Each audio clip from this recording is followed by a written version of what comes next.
कानी बहू। किशोरी लाल जी के बेटे राघव की शादी की बात जगह जगह चल रही थी, लेकिन किशोरी लाल जी को कोई लड़की पसंद ही नहीं आती थी। और उसकी एक ही वजह थी, किशोरी लाल जी का लालची होना। उनको लड़के वालों से मोटा दहेज चाहिए था और इसी चक्कर में एक दिन वो एक बहुत पैसे वाले के घर अपने बेटे का रिश्ता लेकर पहुंचे। उस आदमी का नाम था ओम प्रकाश। देखिए किशोरी लाल जी, मेरी एक ही बेटी है और मेरी सारी संपत्ति जायदाद सब कुछ मेरी बेटी नैना का ही है। पापा, नाम से लगता है बहुत खूबसूरत होगी। कितना अच्छा नाम है ना, नैना। हाँ, वैसे बात तो सही है आपकी। अब इतना पैसा है, जमीन जायदाद है, इकलौती बेटी, आप भी क्या करेंगे? सब कुछ उसे ही देंगे ना। बिल्कुल ठीक पहचाना आपने। बस बेटी की शादी और सारी जायदाद उसके नाम। पापा, बिना देखे हाँ कर दीजिए ना। इतना अच्छा रिश्ता फिर कहाँ मिलेगा? माला माल हो जाएंगे हम। मैं अपनी बेटी को बुलाता हूँ। अरे नहीं नहीं नहीं नहीं, आपकी बेटी का नाम नैना है, सुनकर ही लगता है बहुत सुंदर होगी। रहने दीजिए अंकल, मैं तो आपकी बेटी के नाम से ही इतना खुश हो गया हूँ कि उसे बिना देखे शादी करने को तैयार हूँ। अब तो मैं उसका चेहरा सीधे शादी के बाद ही देखूंगा। और इस तरह राघव नैना का चेहरा नहीं देखता और उससे शादी कर लेता है। शादी के बाद अपनी सुहाग रात पर जब राघव नैना का घूंघट उठाकर देखता है तो नैना की आंखें बंद थी। कितनी खूबसूरत हो तुम नैना। जरा अपनी आंखें खोलकर मेरी तरफ देखो तो सही। नहीं, मुझे शर्म आती है। अरे, मैंने तुम्हें शादी से पहले भी नहीं देखा, और अब अगर तुम आंखें खोलकर मुझे देखोगी भी नहीं तो मुझे अच्छा कैसे लगेगा? इससे पहले कि नैना अपनी आंखें खोलकर राघव की तरफ देखती, अचानक से लाइट चली गई और राघव नैना को पूरी तरह से देख भी नहीं पाया। अगली सुबह नैना राघव के लिए नाश्ता बनाकर लेकर आई। अरे ये क्या? आधा पराठा सेका हुआ है और आधा बिल्कुल कच्चा। ये तुमने क्या किया नैना? बहू, तुमने क्या आधा पराठा तवे से नीचे लटका कर रखा था, जो आधा सेका है और आधा कच्चा? मुझे जितना दिखेगा उतना ही तो सीखूंगी ना पापा जी। जहाँ जहाँ मुझे नजर आ रहा था वहां मैंने सीख लिया, जहाँ जहाँ नहीं दिखा वहां कच्चा रह गया होगा। इसका क्या मतलब है? ये कैसा मजाक कर रही है तुम? अरे बहू, तुमने इतना लंबा घूंघट क्यों लगाया हुआ है? देखो, हमारे घर में बहुओं को बेटी की तरह रखा जाता है, और फिर तुम तो इतना सारा माल लेकर आई हो। देखो, ये घूंघट डालकर रखने की कोई जरूरत नहीं है। हाँ नैना, पापा जी ठीक कह रहा है, तुम तो आराम से रहो, अपना ही घर समझो।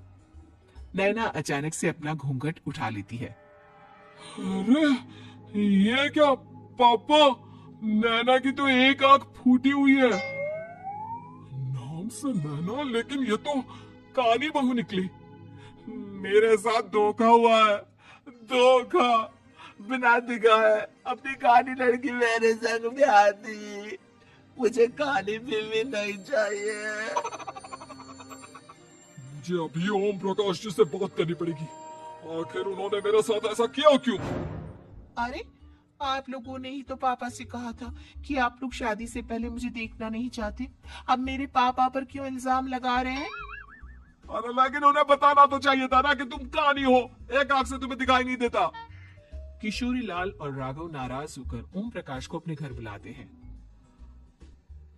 पापा जी, ये आपने क्या किया? शादी से पहले बताया क्यों नहीं कि नैना की आंखों में परेशानी है? अरे आप ही ने तो लड़की देखने से मना कर दिया था। और लेकिन आप बता तो सकते थे। आपको तो हमारी बेटी की प्रॉपर्टी चाहिए थी, वो भी पूरी की पूरी। अब क्या हुआ अगर उसे आधा दिखाई देता है? प्रॉपर्टी तो आपको पूरी मिल गई ना। अरे ये क्या बात हुई? मेरी शादी प्रॉपर्टी से नहीं, आपकी बेटी से हुई है। अब ये तो पहले सोचना चाहिए था। तब तो मेरी प्रॉपर्टी देखकर तुम्हारी जुबान लप लपा रही थी। लेकिन मैं कानी लड़की को अपनी बीवी बनाकर नहीं रख सकता। पापा, कुछ करिए ना आप। हाँ, करता हूँ। देखिए ओम प्रकाश जी, आप हमारे साथ ऐसा नहीं कर सकते। और तुम देखो, अगर तुमने मेरी बेटी से शादी तोड़ी ना, तो जो भी प्रॉपर्टी मैंने तुम्हें दी है वो तो पूरी की पूरी वापस ले लूंगा और आधी प्रॉपर्टी तुम्हारी भी लूंगा। अरे मेरी आधी प्रॉपर्टी भला क्यों लेंगे आप? इसलिए क्योंकि मेरी बेटी को आधा नजर आता है और उसकी नजर अभी तक तुम्हारी आधी जायदाद पर ही पड़ी है। अब तुम उसे घर से निकालोगे तो कुछ तो लेकर जाएगी ना। और अगर हम आपकी बेटी को अपने घर की बहू बनाकर रखे तो? तो तुम्हारी पूरी प्रॉपर्टी तुम्हारी ही रहेगी और जो मैंने तुम्हें दिया है ना उसमें से बस मैं आधा लेकर जाऊंगा। अरे लेकिन अब आप अपनी दी हुई प्रॉपर्टी में से आधी वापस क्यों लेकर जाएंगे? अगर मैं आपकी बेटी को अपनी पत्नी बनाकर रखने को तैयार हूं तो? इसलिए ताकि भविष्य में अगर तुम मेरी बेटी को धोखा दो तो उसके पास कुछ तो रहे जो पति का हो। वैसे मेरे पास तो बहुत कुछ है लेकिन अपने पति की कोई निशानी तो उसके पास होनी चाहिए ना। अब अगर तुमने मेरी बेटी को कहानी कहा तो तुम्हें प्रॉपर्टी भी कहानी ही मिलेगी, पूरी नहीं। जमाए राजा। किशोरी लाल और राघव समझ चुके थे कि वो बुरी तरह फंस चुके हैं और अब उनके पास वहां से निकलने का कोई चारा नहीं है। अब समझ में आया ना, लालच बुरी बला होती है। एक तो तुम्हें प्रॉपर्टी मिली, ऊपर से बीवी मिली, उसमें तुम्हें नखरे भी दिखाने हैं। आए बड़ी, चुपचाप बैठो तुम। कुछ दिनों के बाद नैना राघव की कार लेकर बाजार घूमने निकलती है और जब कार लेकर वापस आती है, ये क्या? एक तरफ से मेरी गाड़ी पूरी खराब हो चुकी है। लगता है तुमने मेरी गाड़ी को किसी दूसरी गाड़ी के साथ एक्सीडेंट किया है। अरे कितना बड़ा नुकसान कर दिया तुमने बहू। वो क्या है ना पापा जी, मुझे एक आंख से दिखाई नहीं दे रहा था, सामने से गाड़ी आ रही थी। मुझे तो सिर्फ आधा ही दिखाई दिया और वो गाड़ी मेरी कार से रगड़ते हुए निकल गई। अब मैं क्या करूं बताओ? आप इसे ठीक कराने के पैसे कौन देगा? तुम्हारे पापा? तुमने मुझसे इस तरह से बात की? अभी रुको। नैना राघव की शिकायत ओम प्रकाश को कर देती है। देखो राघव, अब जो मेरी आधी प्रॉपर्टी तुम्हारे पास थी ना उसमें से आधी और मैं लेकर जाऊंगा क्योंकि तुमने मेरी बेटी को डांटा। अरे नहीं पापा जी, गलती होगी, माफ कर दो। गलती की तो कोई गुंजाइश ही नहीं। अगली बार मेरी बेटी को डांटा तो बची हुई आधी में से आधी और ले जाऊंगा। लालच के चक्कर में हम दोनों ने बहुत बड़ी गलती कर दी बेटा।